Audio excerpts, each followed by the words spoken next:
Hello everyone and welcome back to Lucky Loaders 15, where I'll be giving you 4 selections for tomorrow's horse racing action. Now before we get into them, quickly just want to reflect on how our selection ran in the Chester Cup today. That was a grand visit. In the end there wasn't really any complaints to be had.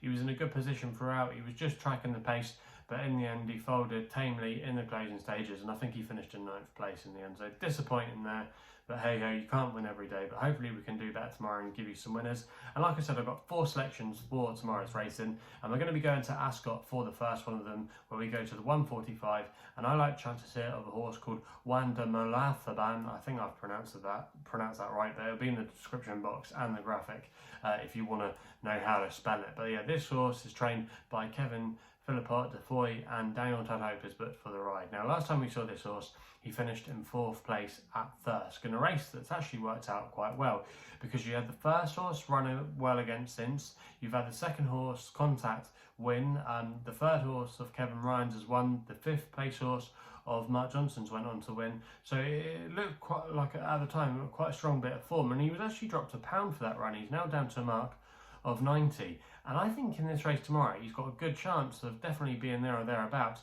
He's currently available at 15-2 with SkyBet, who are offering 6 places, so I'm going to recommend a 0.5 each way selection here, but I just thought that ease and conditions might help him. It is currently described as good ground at Ascot, but if you've been looking at the times today, it has been on the slow side, so I think that will help him. He's been a class horse throughout his career, or he's always had a little bit of class about him. He actually ran at Glorious Goodwood in a Group 3 contest last season, so his connections have always thought a bit about him, and I just think off a mark of 90 in this handicap, I think he's got a good chance of going very close tomorrow, and I'd be disappointed if he at least wasn't in the first 6. So yeah, that's going to be my extra tip of the day. We then go to the next best, staying at Ascot for the Buckhound Stakes in the 220. I thought Stowell here was the one to be with. He's currently available at 4-1 for Frankie Dettori and John and Thady Gosden.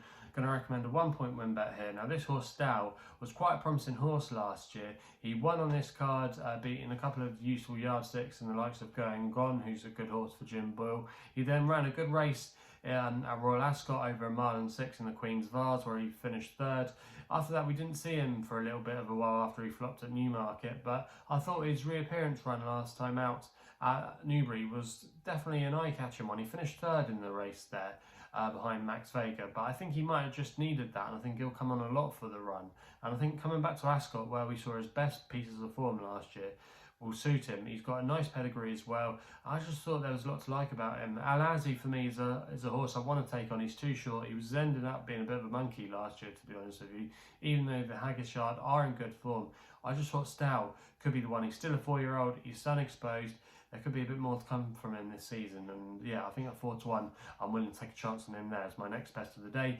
We then go to the 3 o'clock for the Swinton Hurdle, which is where my long shots can be running. I like chances here of Ngolo for Gavin Sheehan and Anne Duffield, currently available at 22-1 with SkyBet, who are paying 6 places on this race. I'm going to recommend a 0.5 each way selection.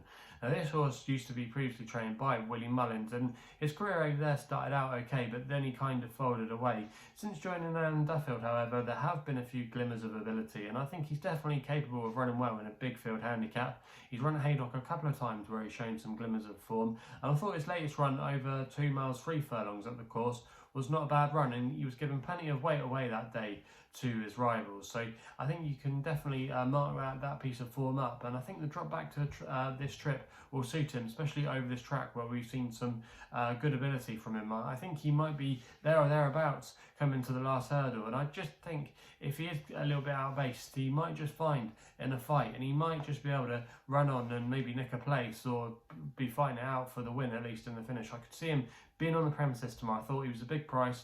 If there is a bit of ease and conditions as well, that won't hinder his chances either. I just thought he was overpriced here, and for me, I quite like his chances there in the 3 o'clock at Haydock. We then go to my nap for the Oaks Trial and the 3:15 at Lingfield.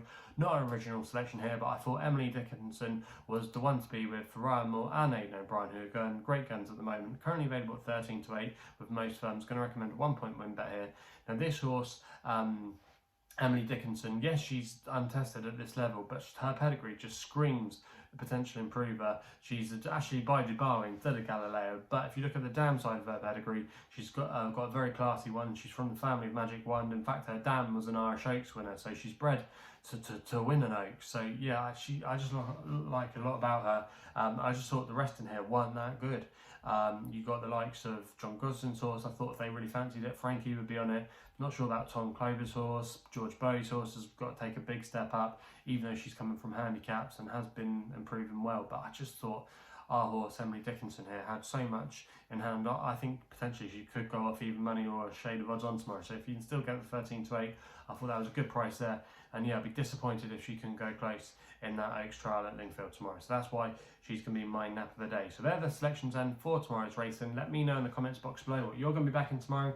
Also as well, please remember to hit the thumbs up button and subscribe here to the YouTube channel at LuckyLoads15. If you want to follow me on the old socials as well, Twitter and Insta are the places to do so, where my handle is at LuckyLoad15. And if you want to find out a little bit more about myself, my website is www.chrisloaderracing.co.uk. So please gamble responsibly, and we'll be seeing you again.